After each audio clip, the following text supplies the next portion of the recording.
लोकसभा प्रभारियों और विस्तारकों की बैठक होगी। लोकसभा चुनाव को लेकर दिए जाएंगे टिप्स और राष्ट्रीय महासचिव सुनील बंसल बैठक करेंगे। बीजेपी के प्रदेश अध्यक्ष भूपेंद्र चौधरी भी इस बैठक में मौजूद रहेंगे। लोकसभा में 14 हारी हुई सीटों को लेकर आज एक बार फिर से लखनऊ में मंथन किया जाएगा। हार की वजह क्या थी और कैसे उस हार को जीत में परिवर्तित किया जाए, क्या कमजोरियां रह गई, क्या कमियां रह गई, इनको लेकर आज मंथन किया जाएगा। लोकसभा प्रभारियों और विस्तारकों की यह बैठक होगी जिसमें बीजेपी के प्रदेश अध्यक्ष भूपेंद्र चौधरी भी मौजूद रहेंगे।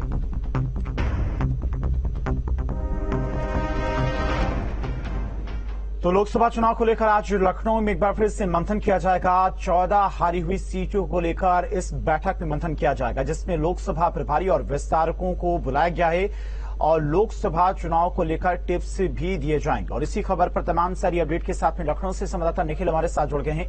निखिल, 2019 में जो लोकसभा चुनाव हुए थे उसमें 14 सीटें बीजेपी हार गई थी यूपी में। अब उन हारी हुई सीटों को लेकर तो लगातार बैठकें भी हुई, मंथन भी किए गए, लेकिन आज की जो बैठक होने जा रही है ये किस लिहाज से काफी अहम मानी जा रही है? देखिए, ये जो 14 लोकसभा सीटें हैं इसे भारतीय जनता पार्टी ने नाक की लड़ाई बनाया हुआ है, क्योंकि भारतीय जनता पार्टी को उत्तर प्रदेश में बड़ी सफलता मिली है।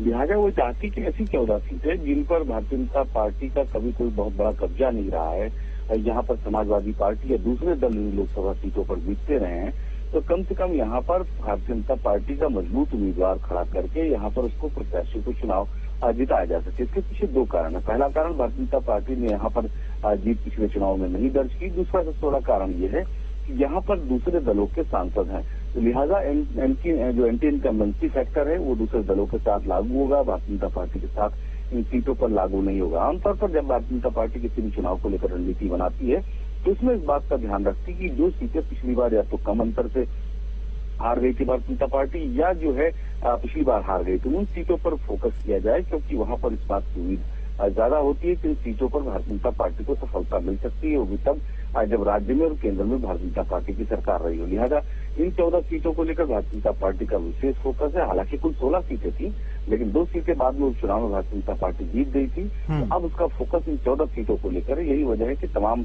पार्टी और संगठन के लोगों के साथ उस पर मंथन होगा। ठीक है निखिल, बहुत बहुत शुक्रिया आपका तमाम सारी जानकारी के लिए। 14 हारी हुई सीटों को लेकर आज एक बार